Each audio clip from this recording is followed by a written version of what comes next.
Hi friends, welcome back to my channel. ನಾನಿವತ್ತು ನೈಟಿಂದ vlog start ಮಾಡ್ಕೊಂಡಿದ್ದೀನಿ. ಯಾಕೆ ಅಂದರೆ ಇವತ್ತು ನಮ್ಮ ಶಿಡ್ಲಘಟ್ಟದಲ್ಲಿ ಗಂಗಮ್ಮ ದೇವಿ ಕರಗ ಮಹೋತ್ಸವ ಇರೋದ್ರಿಂದ ನಾವು ಕರಗ ನೋಡ್ಕೊಂಬರೋಣ ಅಂತ ಮನೆಯಿಂದ ಹೊರಟಿದ್ದೀವಿ. ನಾವು ನಮ್ಮ ಮನೆ ಹತ್ರದಿಂದ ನಮ್ಮ ಅತ್ತೆ ಮನೆ ಹತ್ರ ಹೋದ್ವಿ. ಯಾಕೆ ಅಂದರೆ ನಮ್ಮ ಹನಿ ಅಲ್ಲೇ ಇದ್ದಿದ್ದರಿಂದ ಅವಳನ್ನ ರೆಡಿ ಮಾಡಿಸ್ಕೊಂಡು ಕರ್ಕೊಂಡು ಹೋಗೋಣ ಅಂತ ರೆಡಿ ಮಾಡ್ಕೊಂಡು ಅಲ್ಲಿಂದ ಕರ್ಕೊಂಡು ನಾವು ಟೆಂಪಲ್ ಕಡೆಗೆ ಹೊರಟ್ವಿ. ನನಗಂತೂ ಇವತ್ತು ನಮ್ಮೂರಲ್ಲಿ ಜಾತ್ರೆ ಆಗಿರುತ್ತೇ ಫೀಲ್ ಬರ್ತಿದೆ. ಈ ಲೈಟಿಂಗ್ಸ್ ಮತ್ತು ಈ ಬಲೂನ್ಸ್ ಎಲ್ಲ ನೋಡಿ ನಿಜವಾಗ್ಲೂ ಜಾತ್ರೆನೇ.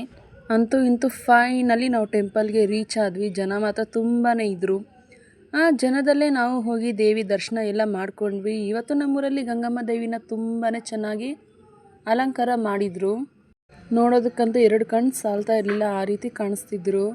ನನಗಂತೂ ತುಂಬಾ ಇಷ್ಟ ಆಯಿತು. ಮತ್ತು ಅಲ್ಲಿಂದ ನಾವು ಹೊರಗಡೆ ಬಂದ್ವಿ. ಜನ ಎಲ್ಲ ಫುಲ್ ಜಾಸ್ತಿ ಇದ್ದಿದ್ದರಿಂದ ನಾನಂತೂ ಫುಲ್ ಸ್ವೆಟ್ ಆಗಿಬಿಟ್ಟಿದ್ದೀನಿ.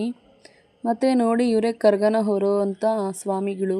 ಮತ್ತು ಅವರು ಹೋಗಿ ದೇವರಿಗೆ ನಮಸ್ಕಾರ ಮಾಡಿಕೊಂಡು ಅಲ್ಲಿಂದ ಬಂದು ಅಗ್ನಿಕುಂಡದ ಹತ್ರ ಅವರು ಹೋದರು. ನಾವು ಇದನ್ನೆಲ್ಲ ನೋಡಿಕೊಂಡು ಅಲ್ಲಿಂದ ನಾವು ಟೆಂಪಲಿಂದ ಹೊರಗಡೆ ಬಂದ್ವಿ.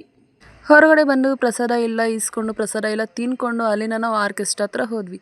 ಆದರೆ ಆರ್ಕೆಸ್ಟ್ರಲ್ಲಿ ನೋಡಿದ್ರೆ ನನಗೆ ಒಂದು ಸೆಕೆಂಡ್ ಶಾಕ್ ಆಯಿತು. ಯಾಕೆ ಅಂದರೆ ಅಲ್ಲಿ ಎಕ್ಸ್ ಬಿಗ್ ಬಾಸ್ ಕಂಟೆಸ್ಟೆಂಟ್ ಆಗಿರೋ ಅಂತ ಅಲ್ಲಿ ತುಕಾಲಿ ಸಂತೋಷ್ ಅವರು ಮತ್ತು ಮಾನಸ ಮೇಡಮ್ ಅವರು ಇಬ್ಬರು ಪ್ರೋಗ್ರಾಮ್ ನಡೆಸ್ಕೊಡೋಕ್ಕೆ ಬಂದಿದ್ರು. ಆದರೆ ನನಗೆ ವಿಷಯ ಗೊತ್ತೇ ಇರಲಿಲ್ಲ, ಸಡನ್ನಾಗಿ ನಾನು ನೋಡಿದ್ದು ಅಷ್ಟೇ. ಇವರು ಪ್ರೋಗ್ರಾಮ್ನ ಎಲ್ಲ ತುಂಬಾ ಚೆನ್ನಾಗಿ ನಡೆಸ್ಕೊಟ್ರು. ಆದರೆ ನನಗೆ ಎಲ್ಲರೂ ಇಷ್ಟ ಆಗಿರೋದೇ ಒಂದೇ ಒಂದು ಹಾಡು ಇಷ್ಟ ಆಯಿತು ಅಷ್ಟೇ. ಅದು ಯಾವುದು ಅಂತ ನಾನು ಇಲ್ಲಿ ಹಾಕ್ತೀನಿ, ನೋಡ್ಕೊಂಡು ಬನ್ನಿ.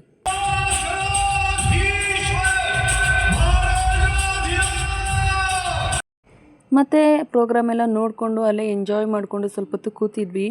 ಇವತ್ತು RCB ವಿನ್ ಆಗಿರೋದು ಕೂಡ ನಮಗೆ ತುಂಬಾ ಖುಷಿ ಆಯಿತು.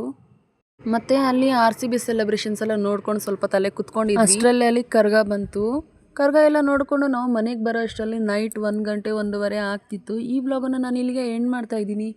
ಈ ವ್ಲಾಗ್ ನಿಮಗೆಲ್ಲ ಇಷ್ಟ ಆಗಿದ್ರೆ ಲೈಕ್ ಮಾಡೋದು ಮಾತ್ರ ಮರಿಬೇಡಿ ಅಷ್ಟೇ.